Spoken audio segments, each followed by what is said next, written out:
Mpanangana fa tsy mpandrafy isika fidio ny kandida laharana fa 5 amby 20. Tina atao hoe manifesto avereno avereno avereno ray mandeha manifesto avereno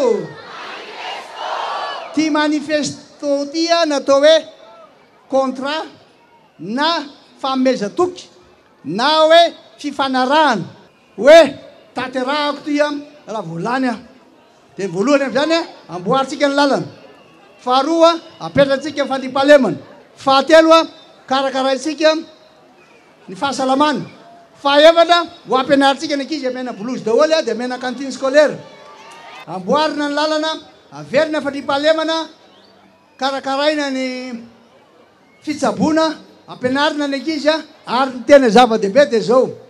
atao zay ampitomboana fidiram-bola vahoaka malagasy rehetra. Ty manifesto ty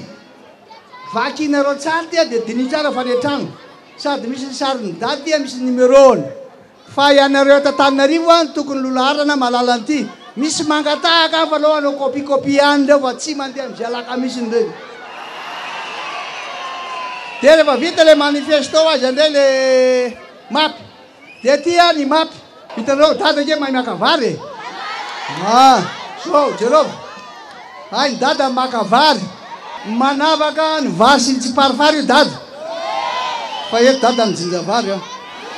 anareo eto dada mijinja vary a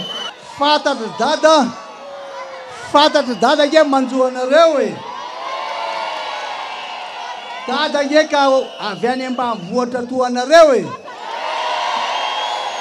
mahatsiaro ny fankirifrinareo dada fa za matahotrareo de zay mahatonga hoe maninona aho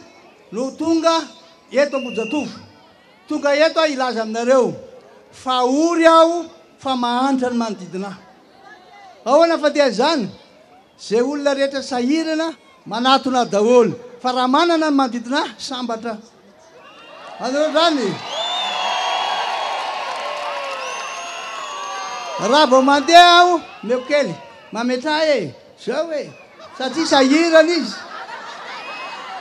miaraka amin'ny madame le maire madame tsara fanao mbo meo kely madame tsara fanao izy mahay mangataka satria nahoana sahirana nona izy fa hoe zahatsika re olona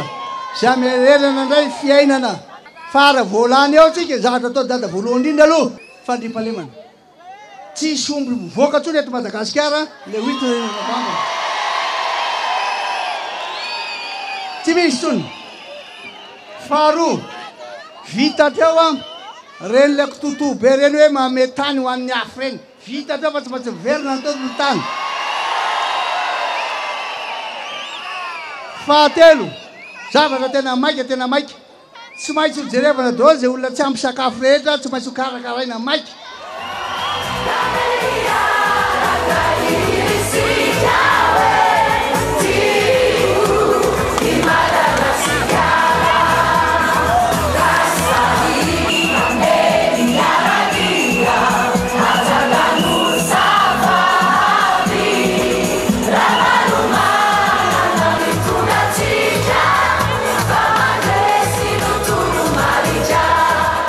Mpanangana fa tsy mpandrafy isika fidio ny kandida laharana fa 5 amby 20.